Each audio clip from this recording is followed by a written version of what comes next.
Let's bring in Bushra Khalidi from Oxfam, joining us live from Ramallah in the West Bank. Bushra, thanks for being with us. There are constant calls for a ceasefire, but no signs that the shooting nor the airstrikes are going to stop any time soon. What is your reading of the situation?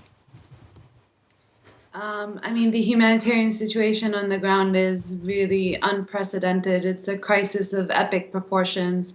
There's not enough adjectives really to describe how much suffering there is in this overcrowded situation. A lot of panic, a lot of chaos. Services are not functioning, hospitals are not functioning, bakeries have been bombed. There's over 10,000 deaths, over 4,500 children have been killed by Israeli airstrikes. People are queuing for water for hours. If there are bakeries, the queues are as long.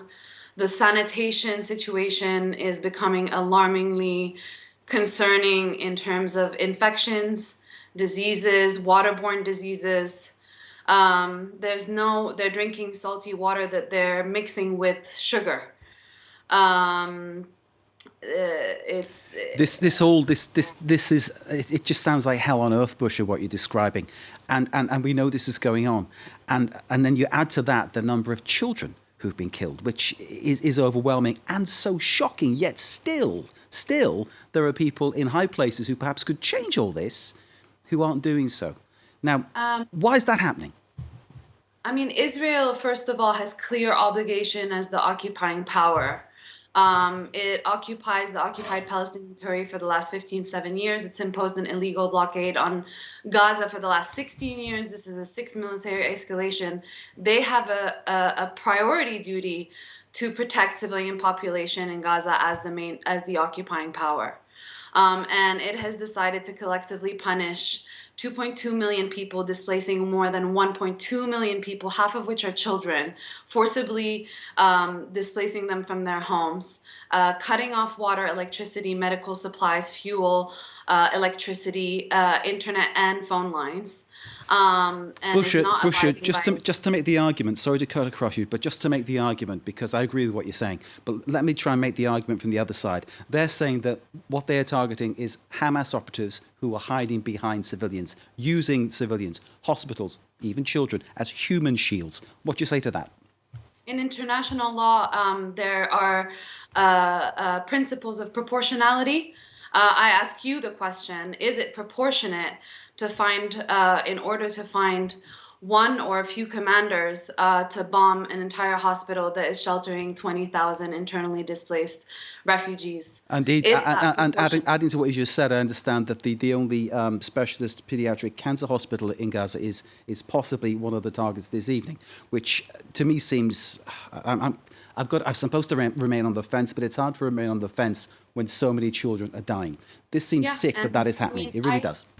I'm also directly and personally affected by this. I have all my in-laws that are in Gaza City right now that have had to stay at Shifa for 2-3 nights and then gone back home in the area. It's just, they have been stripped away from any inch of dignity. Looking for flour, looking for water, and escaping bombs at the same time. Bushra, you and I agree, I'm sure, but I need to hear you say it from your lips. You and I agree that what Hamas did on October the 7th was atrocious, despicable, evil. There's no denying that, is there? Oxfam has condemned the attacks and atrocities that happened on the 7th of October very firmly, very sternly, and we're very clear about all parties' obligation in the laws of war and under international law. But 4,000 kids dying, 2.2 million people collectively punished, 1.2 million people displaced. People are starving, people are thirsty, people are tired, people are not mourning their family. Not one family in Gaza has not been affected by this. 60% of Gaza has been destroyed. Ambulances have been targeted, hospitals have been targeted, shelters have been targeted, bakeries have been targeted. How much do Gazans have to endure? Bushra Khalidi from Oxfam, joining us from Ramallah in the West Bank. Thank you very much indeed for your time. I hope sincerely your family is okay. And thank you for sharing your thoughts and your analysis of the situation with us here on France 24. We appreciate your time. Bushra, thank you very much indeed. Bushra Khalidi there from Oxfam.